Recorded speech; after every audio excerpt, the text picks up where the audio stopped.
Hello and welcome to Inside Edition, where we discuss national, regional and international issues in depth.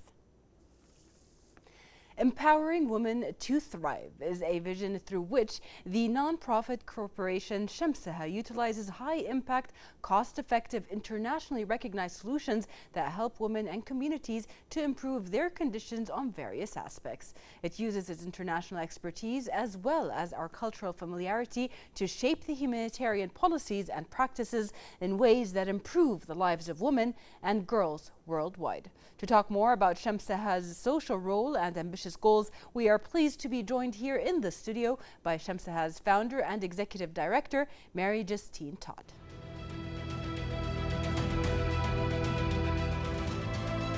Welcome back to the studio. Joining me here is Shemsa's founder and executive director, Mary Justine Todd. Thanks for being with us today. Thanks for having me. Shemsa really did make a lot of news titles in the last few years, especially with all of the things they stand for and the awareness they try to spread. Can you give us and our viewers a brief idea about Shemsa's establishment, its mission, its vision, as well as aspects of focus that you guys might have? Yeah, sure. So we started in about 2016 here in Bahrain as a not-for-profit corporation. Our vision is to empower women to thrive, right? That's like the big picture. Right. And our mission for our actual activities is to advocate for women's protection and empowerment throughout the Middle East, starting, of course, here in Bahrain. Yeah. When it comes to the aspects of focus, women's empowerment is your focus, but how do you go about doing that, especially when it's such a diverse area to basically give that kind of opportunities to women? Right. Well, so empowerment, exactly, is like a huge concept, right? Yeah. So specifically, we work in the areas of violence against women. That's domestic violence, sexual violence, harassment, trafficking, any sort of gender-based violence, because obviously that's one of the most sort of fundamental threats to women's empowerment. There's lots of additional issues, economic empowerment and mobility and, laws and legislations and rights, et cetera, but right. We're really focusing on sort of that sort of basic bottom line sort of important issue that we need to get past in order for women to really thrive thereafter. And so we provide crisis response to mitigate the pain and suffering that women might experience if they are experiencing one of these types of gender-based violence. Right. So Shemsa provides certain services in order to reach their mission and their goals. What are these services? Sure. So we have three primary mandates. Which I can elaborate on a bit. So the first one is crisis advocacy. Okay. The second one is long-term casework. And the third one is community education and outreach. So the first one, crisis advocacy, is sort of like the biggest, most robust part of the program. And that's where we have more than 100 volunteers who have all gone through a comprehensive 40-hour training period to become certified women's crisis advocates. We operate 2 telephone hotlines, both one in English and one in Arabic, both 24 hours a day, 7 days a week, providing 100% free and 100% confidential crisis support for women who might be experiencing, like I said, different types of abuse. So what that might look like is someone has recently, maybe today or yesterday or just in the middle of it, gone through some sort of violent incident, and they don't know where to turn, they don't know who to tell, maybe they're embarrassed, they don't want to tell their friends or family, and so they can call the hotline. And then what happens is our certified and trained volunteers provide emotional support. They're there to say, we're very sorry this happened to you, it wasn't your fault. They're there to provide informational support to say, okay, you want to do X, Y, and Z. Here's where you go. This is how you do it. Let us help you accomplish your goals. And the third one is logistics support. So literally maybe they need a taxi. They don't have a car, right? So we'll get them to perhaps the hospital. And then we meet them at the hospital, walk them through the process of the exam or whatever it is, and then we'll pay the medical bill if necessary. Right. So information, emotional, and logistics support is the primary issues that we support victims with in that first mandate, crisis advocacy. Right. When it comes to the part of Shemsa's logistical aspect, it has to come in combination with working with certain entities around the kingdom, or how is this collaboration? How does this collaboration go, and how do you value it? Sure. It's incredibly important. In fact, the United Nations Office for Drug and Crime has what they call the Handbook for Victims, and one of the most important, which is where we take most of our protocols from. One of the most important protocols in providing support for victims of crime or victims of abuse is to synthesize and streamline all the services, right? Because they may have a crisis advocate, then they go to the hospital, and then they deal with the police, and then they deal with the courts, and then maybe they deal with social workers, right? So there's all these different areas, only one of which, Shemsa, is responsible for, right? So we do the best that we can to work with the different partners, work with the police. We have our hospital partners. We go into the courts. We help support the women in the courts. We don't actually go into the courtroom. We just accompany them there so they know they're not alone. You know, they have someone outside to hold their hand. And so one of the areas that we would really like to further support the Bahraini community on is helping to streamline and synthesize all those areas. But, you know, as they say, shway shway. Yes, exactly. All right, when it comes to Shemsa has initiatives.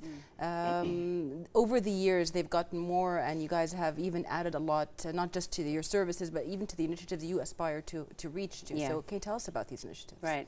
So when we started in 2016, it was very small. We had less than 20 volunteers. We had less than $1,000. And in the first year, I think we supported around 200 cases of abuse. That was 2016. Now in the last 12 months, we've supported approximately more than 1,000 cases of abuse, right? And now we operate, of course, in English and in Arabic, in the hospitals with the police. And then we also have plans right now. We're just launching this month. We're kicking off our regional expansion project because we want to bring this service to millions of women throughout the Middle East, not just in Bahrain. But the great thing is that we know it works. We've done it here in Bahrain, and we can use this model to pull us through the rest of the region and then show the rest of the region that Bahrain really is the leader. And what we really would like to do is, using Bahrain as the example, is show that traditional Islamic and Arab values blend seamlessly with women's progressive, ideals and empowerment. There's no gap there, you know?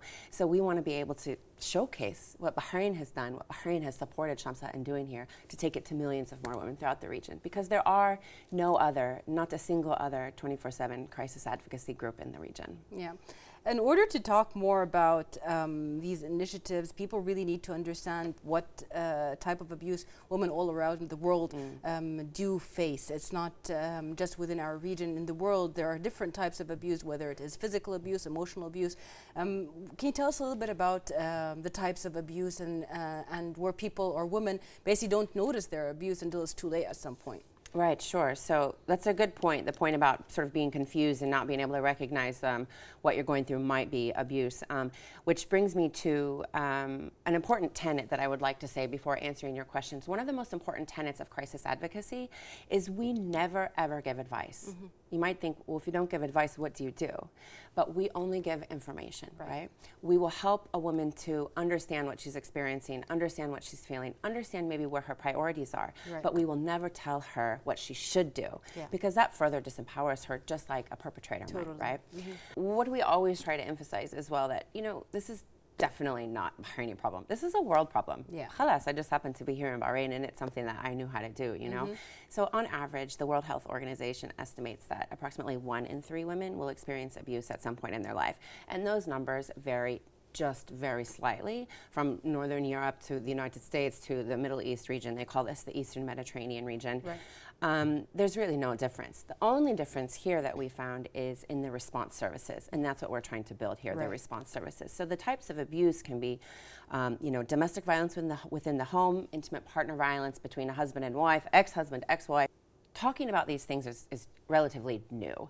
There's so much great work being done by organizations such as the Supreme Council for Women, and they've really started to bring this issue to light, before we started Shemsa, and really incredible progressive members of the Shura Council as well are fighting for women's empowerment. But it's still a topic people don't love talking about anywhere in the world, right? And so it often stays behind closed doors. So one of the things that we want to do is help bring it further to the surface, because abuse thrives in silence, because it happens behind closed doors. And I guess it's important for me to say is that as an outsider, I've only ended up here. I'm doing this here because I ended up here. It's not because it's needed here more than anywhere else. And there are so many great things that are happening here, and Bahrain really is the leader in the region. I mean, relative to the other Arab countries in the region. Absolutely. Bahrain is by far leading the pack, and so Absolutely. we're really excited to do this here because we can offer it then to the rest of the region. And exactly like you said, it's a good way to basically initiate that template that can be spread around the region. Exactly. Because of the closeness of the cultures and the religions and everything that happens on. Well, we're going to talk a little bit more about that, but first I'd like to welcome via Skype the Regional Expansion Project Leader at Shemsa, Miss Noor Turani. Welcome to the show. Hi, Sarah. Thanks for having me. We talked a little bit, me and Mary Justine, about basically the help that is given to Shemsa, and where Shemsa also helps out when it comes to offices, national offices, or basically different entities within Bahrain in order to help out. How do you value the constant support and unwavering care provided by the government here in the kingdom to all Bahraini women in line with the leading national strategy to protect women from domestic violence, which was launched by the Supreme Council for Women? Well, Sarah, I always say that a program like Shemsa would not have been as successful as it is if it wasn't launched in Bahrain. And that's a testament, I feel, to our society, to our unity, our progress, and also to the government support in terms of legislation, policies, programs. I'm sure you know this, Bahrain was the first country in the region to criminalize domestic violence. Bahrain has a national strategy, as you said, to end gender-based discrimination. Bahrain also has a national plan for the advancement of Bahraini women. And we have a very pioneering law, which is a family law. So without that support, in addition to the many, many programs and policies, all of these together are fundamental to the success of a program like Shemsa. And we have government-run shelters for victims of domestic violence. We have family guidance offices scattered across the country. So, all of this together with the support of the government is very important and essential to what we do, and we value that a lot. And also, we try our very best at Shemsa to get our services and objectives in line with the amazing work that the Supreme Council for Women are doing, and the government's vision in empowering and protecting women in Bahrain. And that is the key goal. Right. Pioneering is the key word I want to take from the message you just said. When it comes to abuse, women's abuse, it is a global pandemic, and what makes Bahrain so pioneering is they actually have people that are now addressing these issues no matter what. It does not mean that a certain area or a certain country does suffer from this more than others. It just means that actually in Bahrain, we do have somebody who takes care of people who might be in situations that are considered abuse situations. So we see that Shemsa is all over social media accounts. Ms. Todd is also one of the personalities that we've seen, whether on TV or in different social media aspects. Some of the other founders and co-founders have also been seen all over, and they're very pioneering women within the Bahraini society. What are the procedures taken by Shemsa to spread awareness about its role on the local level, and what are the channels of communication with its target audience? Well, since we are a non-profit corporation, Sarah, we have to be very creative in raising awareness and reaching out to our audience. And some of the most important channels, as you said, are we join community events. We do workshops for corporations, for universities, for schools. We raise awareness about who we are and what we do. Our secret weapon is social media. Yeah.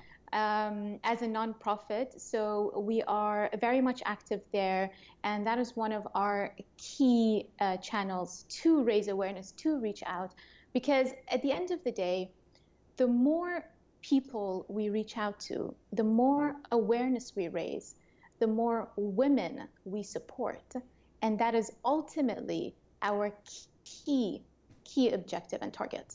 Right. One of the things that Shemsa does also enjoy is partnerships with private sector institutions. Shemsa actually supports women's protection and empowerment programs throughout the Arabian Gulf. What can you tell us about these collaborations? We would not be here today if it wasn't for the amazing support of our sponsors and our partners and our collaborators.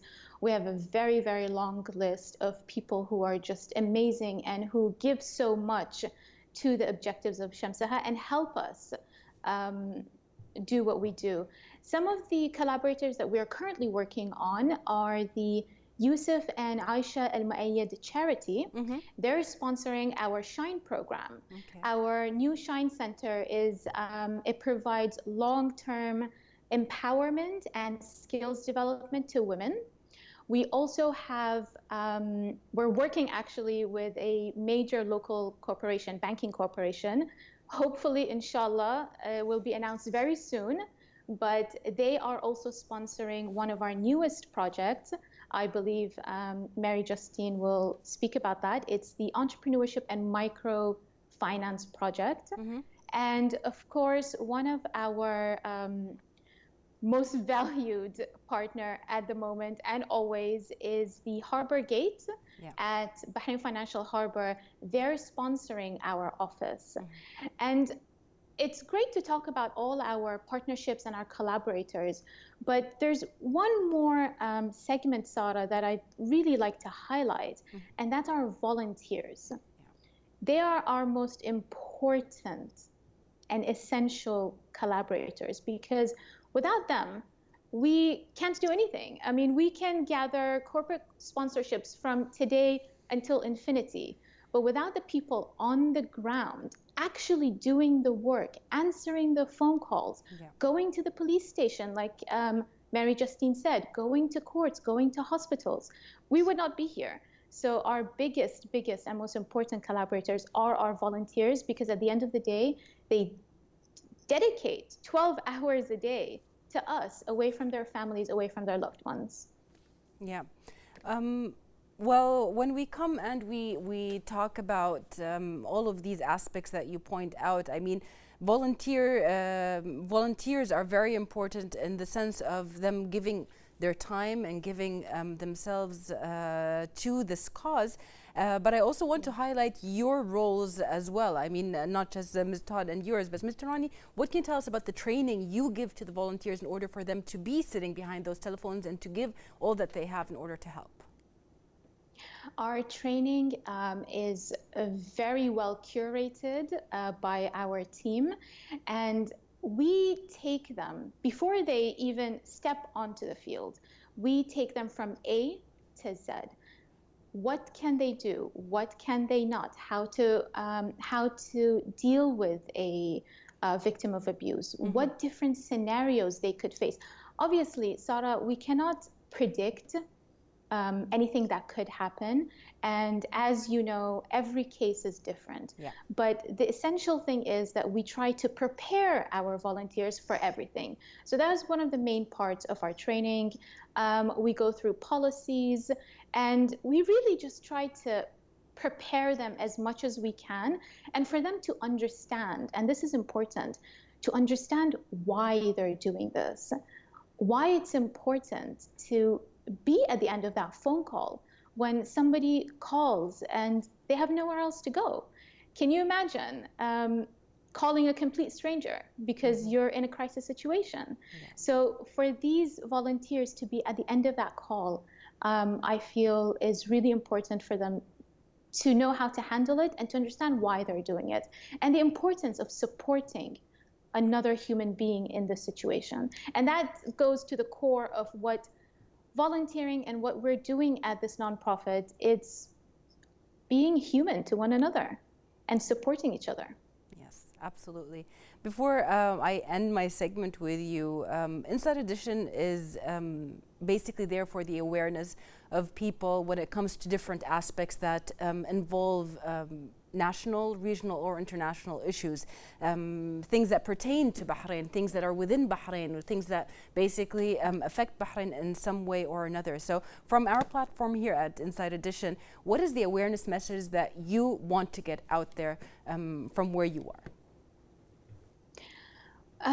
What we want to tell your audience, and thank you for giving us the opportunity to do this, by the way, is that we're here. For our target audience, who are our clientele, who are the women that we try to support, you're not alone. We're here to provide all the logistical and emotional support that you need. So for the rest of the community, we're here and we need your help. And raise awareness, talk about us, so that, like I said earlier, the more people we reach, the more women we can support. And that is really the ultimate goal. I know I've said this before, but it really is. And thank you for joining us on this journey, and continue to join us on this journey, because we have big plans for Shemsa, and we can't do it without your help. Thank you very much. That was the Regional Expansion Project Lead at Shemsa, Miss Noor Turani.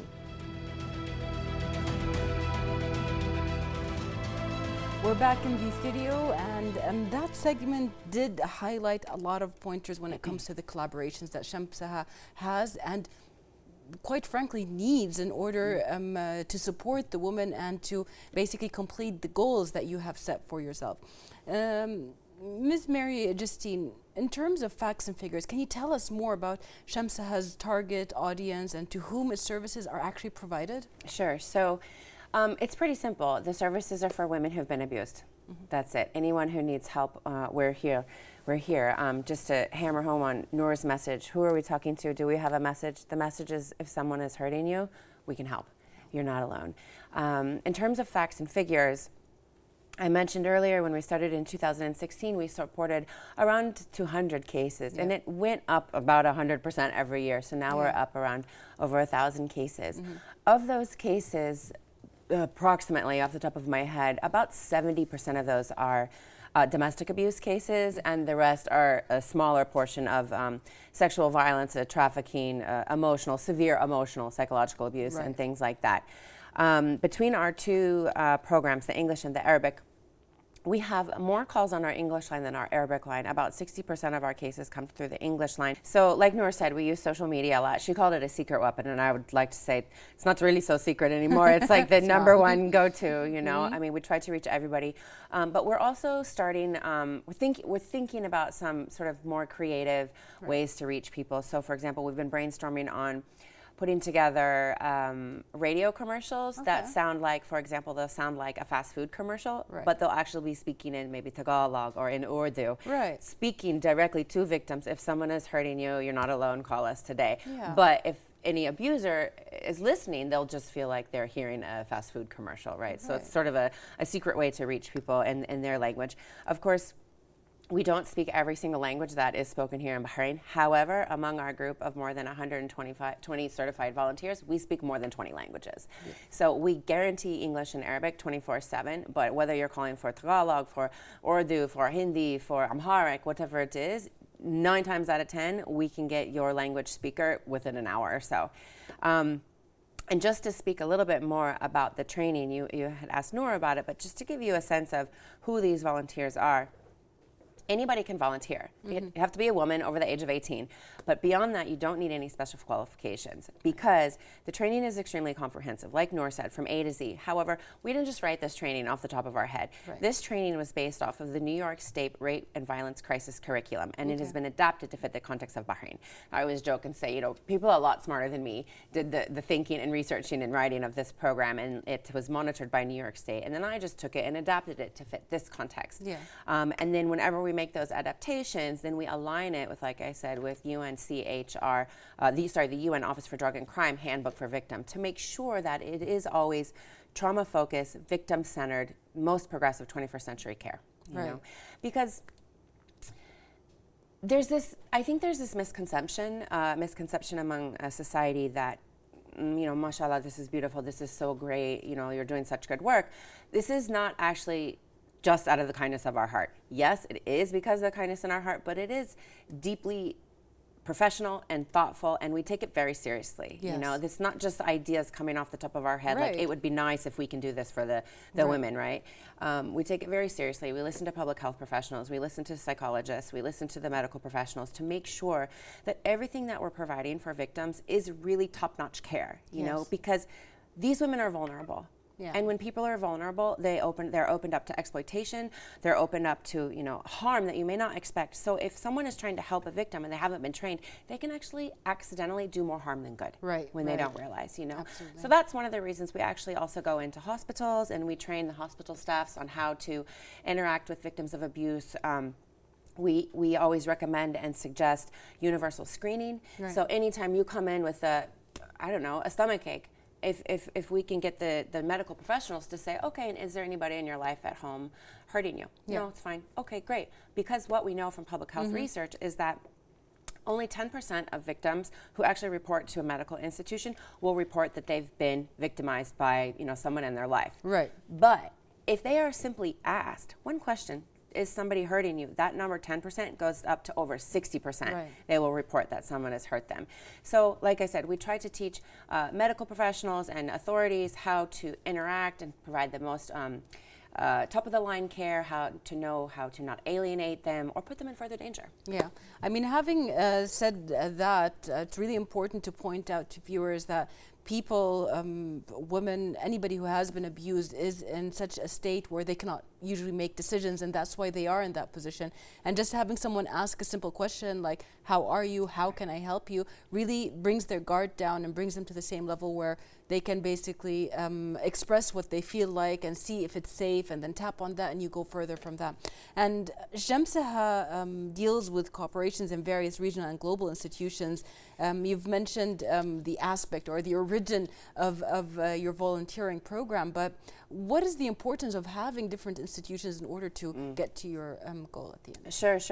So let me speak to the importance of the institutional partnerships in just one moment. I want to just say one more thing about what we were talking about, because you mentioned it's difficult for women in crisis situations to make decisions. And you're absolutely right, because what happens in the brain when someone is going through a trauma, it's like there's a fire alarm. Yeah. There's a fire alarm going off in their head. Yeah. And until this chaos can subside, you can't make decisions, right? Yeah. And so that's what crisis advocacy does at its core. It helps to shut off that fire alarm, to bring things calm, bring things down again, so then we can support the women to make decisions for themselves as they go on. Right. So in terms of the institutions that we partner with, Noor mentioned a number of them, but you know, we couldn't do it without the support of the Bahraini authorities, without the support of the Supreme Council for Women, the police.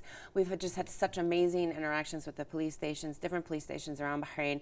You know, they might call the hotline, or a victim might need to go to the police, and we will accompany them there, and they get really great support from the women's police stations, the women's, police officers, also from the medical authorities here, and frankly, just the entire society. You know, this is, we can't do it alone. Yeah. You know, we're just a few people, you know, and we're talking about millions of potential victims out there, you know. So collaboration with, for example, news agencies, you know, like this, with the hospitals, with everybody, because the more awareness we can raise, is the more women we can help. Like, I'm not sitting here because I want to be on TV, you know, but if I'm on TV and people can hear me talk about this, then they might know, oh God, my cousin. Yeah. I should give her the number. No, and that's the point of having an institution such as Shemsa. Why we're lucky to have an institution such as this, because as you said, I mean, abuse has been going on for centuries. It's not something new. It's not a new prospect or new point. It's just people, when they're in a certain situation, they don't really know that this is abuse. They think, okay, I've lived like this my whole life, and this is normal. This is the norm. Institutions like such as Shemsa basically point out, like, you don't have to live like this. You might have lived like this your whole life, but if it's not making you comfortable, there are other ways. That's right. And you make your decisions and go on. Tell me more about that. Yeah, so I mentioned earlier that one of our primary tenets is to never ever give advice. And that's really important, right? Because if I'm telling you what to do, a lot of things can go wrong. Right. First of all, who am I to tell you what to do, especially in a country that is as diverse as Bahrain, right? I don't know what's best for you. You know what's best for you, for your family, for your life, for your future. But what I will do is help you to prioritize. I'll help you to say, you might be overwhelmed and not be able to make decisions. And I might say, okay, it sounds to me like X, Y, or Z is really important to you. Let's talk about the pros and cons if you decide to go that path. And then they might think of like, oh yeah, okay, I can do this, or no, I can't because of this. Another thing is, she might not even, like you said, realize that what she's going through is abuse. And we will never tell her that, for example, you need to leave your husband. Yeah. This is a bad marriage. Yeah. No. And if she tells me, I gotta go back home, then I will say, no problem. I understand you need to go back home. However, I might say, I'm concerned about your safety. Let's talk about how you can stay safe if this happens again. Yeah. Right? I'm never going to say, don't go home, you need to leave him, blah, blah, blah. It doesn't make sense. Yeah. It's not respectful, it's not empowering. Yeah. You know, it's not logical. Even though that's our natural tendency. You know, if a friend comes to you, it's like, just why don't you leave him? What are you doing? Exactly. It's our natural tendency to do that, right? But really what you should do is say, Habibti, I'm here for you if you want to talk about it. Yeah. I'm always here, you know, and I know that you're strong and I believe in you, and when you're ready to make a change, if you want to make a change, I'm here for you. Right. Because what you have to do is you have to plant that seed of confidence. Right. Because leaving an abusive partner, they liken it to, public health professionals liken it to actually quitting to smoke cigarettes. Right. It takes 6 to 8 attempts. You try to leave, you come back. You try to quit, you start again. You try to leave, you come back. And this can go on over and over and over again. And as a friend, or as an advocate, what happens to you then if you've said, why don't you just leave him? Well, you get compassion fatigue. My God, I've told her so many times. Right. How many times do we have to go through this? But if you as a friend or a sister or a cousin or an advocate, if you're not saying those things and you're simply saying, I'm really sorry this is happening to you, you don't deserve this, then that seed of confidence is going to be planted in her mind. So then maybe in 6 months or 6 years, when she's ready to leave, she will have, that confidence will have been growing. Right. And that's the same for spreading awareness about Shemsa. Yeah. Somebody today might hear this interview and they might realize, oh, I didn't know there's people out there that can help me. Yeah. And in 3 years from now, they will remember, oh, okay, I think I'm ready now. Right. I think I'm ready now. One of the things that I've recently watched on German TV was a documentary about the increase of domestic violence during the COVID situation. Especially that people were quarantined in together, and at some point also you have the quarantine fatigue that came on, where people just went crazy for not going out, and they take it out, whether it was emotional abuse or physical abuse. What can you tell us about that sort of abuse, and has there been an increase globally in it? Yeah, so it's well documented evidence that globally there's been approximately a 45% increase in average cases of abuse in different crisis centers around the world. Yeah.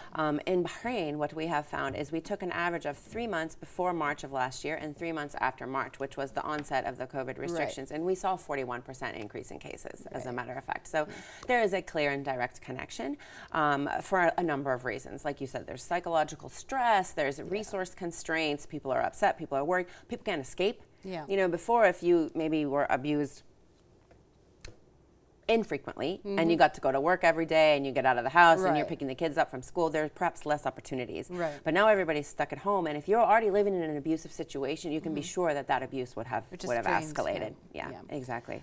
Well, your volunteers make up a very big part of Shemsa Institution, if not most of it. Yeah. How can those who want to volunteer and support Shemsa exert efforts join your team? Yeah, so we actually have here with us today Iman al-Bahraini. She's our volunteer and outreach coordinator. She works to recruit volunteers, and like I said, anybody can come and join the team. If you just follow us on social media, you'll see our announcements. We have trainings about 3 times a year. Okay. They've been virtual lately. We hope to go back to in-person trainings. It costs 30 dinars to register for the training, but we do offer scholarships as well. The 30 dinars just covers the expenses for the training materials and the venue and whatnot. It's a 40-hour training, so there's homework. There's about 8 to 10 hours of homework that has to be done before and then in the middle of the 2-week period, and then it goes over 2 full Fridays and Saturdays back to back, like 9 to 5 hours.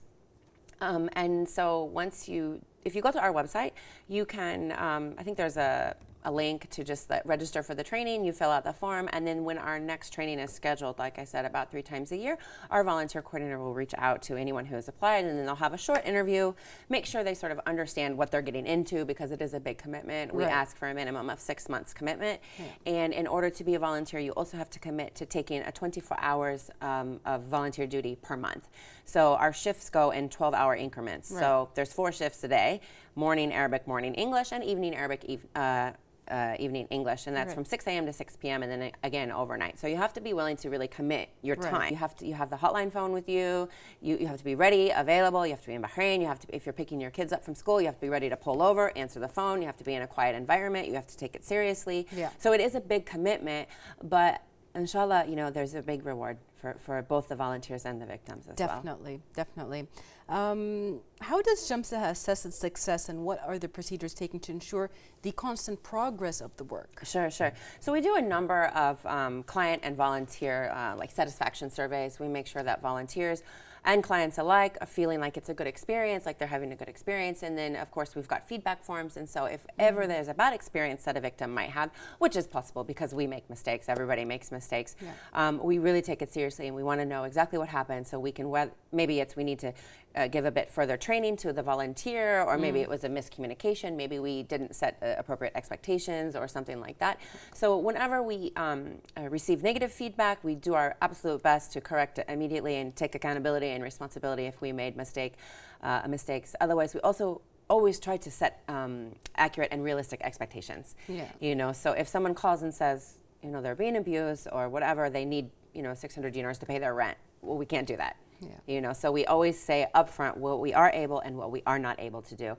And one of the things that's important is that we, without fail, without question, always follow the laws and regulations of Bahrain. So if someone is requesting something that is, you know, against the law, it's not possible for us to do it. It's really important. We operate within the framework that is offered to us here in Bahrain, out of respect for the community and for the culture and the country that, you know, has supported us in our operations here. Totally. Over the past years, I remember there being several events that were hosted by Shemsa, and during these events, you guys talked a lot about the new procedures, the new services, all of these things that are coming up. And Ms. Turani actually mentioned some of these programs. Can you tell us about the entrepreneurship programs, what kind of education you give to people or to the women that need it, and why are these things important? Sure. So again, Iman al-Bahrani, she is our volunteer and outreach coordinator, so she is picking up and doing a lot more things like working with schools, and I do it sometimes as well with universities to do like awareness workshops for young people about gender and society and about healthy friendships and things like that, how to recognize red flags, signs of abuse, you know. So if you start to understand gender stereotyping and negative gender stereotyping and gender roles when you're a teenager, and you start to recognize red flags, behavior that young people might think is like cute and loving is actually maybe controlling and jealous, you know, and it could be red flags. So we try to teach young people and young adults how to be aware and protect themselves. And also we do a lot of like, you know, social media, different types of things to reach out to people. How about like when it comes to the volunteers, how is the acceptance of the different genders, like acceptance of the roles that Shemsa has to males and to females? How do you feel the awareness within? So within the 40-hour advocacy training period, we have a couple of modules that would touch on this. So we do a module about gender in the media, about how women are portrayed in the media, to help the volunteers understand like sort of how we got to where we are today, right? Because it's highly problematic to see how women are portrayed in the media, which results in another module that we do, which is substantial subconscious bias. Not just among men, but among women. Men and women alike are brainwashed, if you will, by the media messaging that results in certain expectations and norms and gender roles, gender stereotyping. So we teach volunteers about this, and we also, bottom line, we give them rules. You know, we have certain ethical policies and protocols. So even if you personally might hold a certain belief, if it doesn't align with Shemsa's ethics and values, you are required to keep it to yourself. You know? Understood. Well, finally, what can you tell us about Shemsa's future plans, its upcoming projects, everything that's coming on? Well, if we can manage it, inshallah, we're just about to, just this month, we have started the first month of a 2-year expansion plan to take Shemsa services throughout the entire GCC region. We are doing that via our new and novel mobile phone application that was actually supported by the U.S. Embassy here in Bahrain.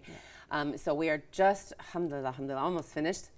We're working really hard. We've been building this app for not quite 18 months, and once it launches within 6 weeks, then automatically all of our services will be available virtually for anybody in the world, frankly. But of course, we've, as far as resources and information and training, we've tailored it to fit the GCC countries. And so that app will launch soon, and then all of our services will be available virtually. But then in 6, 12, 18, 24 months following that, we intend then to also be launching ground operations in additional countries as well. If we can pull it off. You can. That's the plan. Definitely can. What message from you to your target audience and to your potential volunteers? Yeah, to the target audience, if somebody is hurting you, you're not alone. Come to us. We won't tell you what to do. Everything is confidential. We're here to support you, and there is absolutely no obligation whatsoever to call. If you call and 1 minute later you hang up, no problem. That's fine. We understand. And to the volunteers, come. We need you. We need you. We need sponsors. We need volunteers. We need energy. We need life. We need, all kinds of support to really build and grow the program and keep, empowering women to thrive. Yeah. Well, thank you very much for being with us today and for answering all of our questions. And we wish you all the luck and hope that Inside Edition can be a witness to future endeavors that you have, and we have you here again next time with more information and with more projects that are coming up. Thank you so much for being with us. Thanks very much. Thanks. And for people that want any information when it comes to Shemsa, the social media accounts are available, as well as their website. All of the information needed is on those. And we thank you, dear viewers, for watching us, and see you next week in another episode of Inside Edition.